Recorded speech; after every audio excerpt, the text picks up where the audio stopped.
Today, let's talk about servants and stewards. And I'm going to read to you from 1 Corinthians chapter 4, verses 1 and 2, where we read, "Let a man so consider us as servants of Christ and stewards of the mysteries of God. Moreover, it is required in stewards that one be found faithful." The Apostle Paul had a complicated relationship with the Christians in the city of Corinth. He founded the church in that city and poured into them for a year and a half, longer than he stayed in most places. Yet among the Corinthians, there were many who had a low opinion of Paul. In these carefully chosen words, Paul showed those Corinthians how to have a proper regard, not too exalted and not too low, of himself and of the other apostles. You see, Paul asked that he and the other apostles, if you notice there, he refers to us, so he's talking in the plural. He asked that he and the other apostles be regarded by the Corinthians as servants. Now, there are several different words in the language of the New Testament to describe a servant. Here, Paul used the word hyperastos, describing a subordinate servant functioning as a free man. He did not use the more common word for a servant, that is a doulos, which designated a common slave.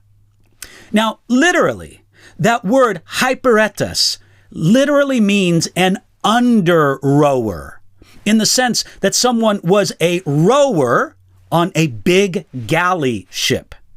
So, though it is not the lowest word for a servant, it certainly was not a prestigious position. It's a place a bit lower than the over-rower. A rower on a galley ship simply did what they were required to do, and they worked hard. That's a good picture of how Paul and the other apostles served Jesus and his people. Now, in addition to servants, Paul asked to be considered as stewards, that is, those who were managers of a household. In relationship to the master of the house, stewards were slaves. But in relation to the other slaves, the steward was a master. They planned and managed the work, the finances, the strategy, and the records of the master.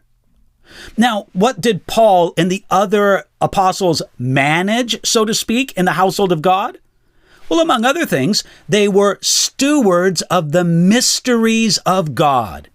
They managed in the sense of preserving and protecting, and they dispensed in the sense of distributing the truth that is the mysteries of God.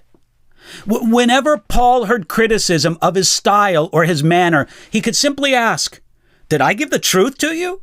As a good steward, that's what he first cared about. For stewards, the important thing was faithfulness, or as Paul puts it here, to be found faithful. They had to be efficient managers of the master's resources. A steward never owned the property or resource he dealt with. He simply managed it for his master and had to manage it faithfully. Today, God's people, especially those responsible to lead in some way, should have the same attitude. Consider us as servants and stewards. As servants, they shouldn't think too much of themselves, and they should work hard. As stewards, they should faithfully manage on behalf of the master. We don't need more celebrities and superstars in the Christian world.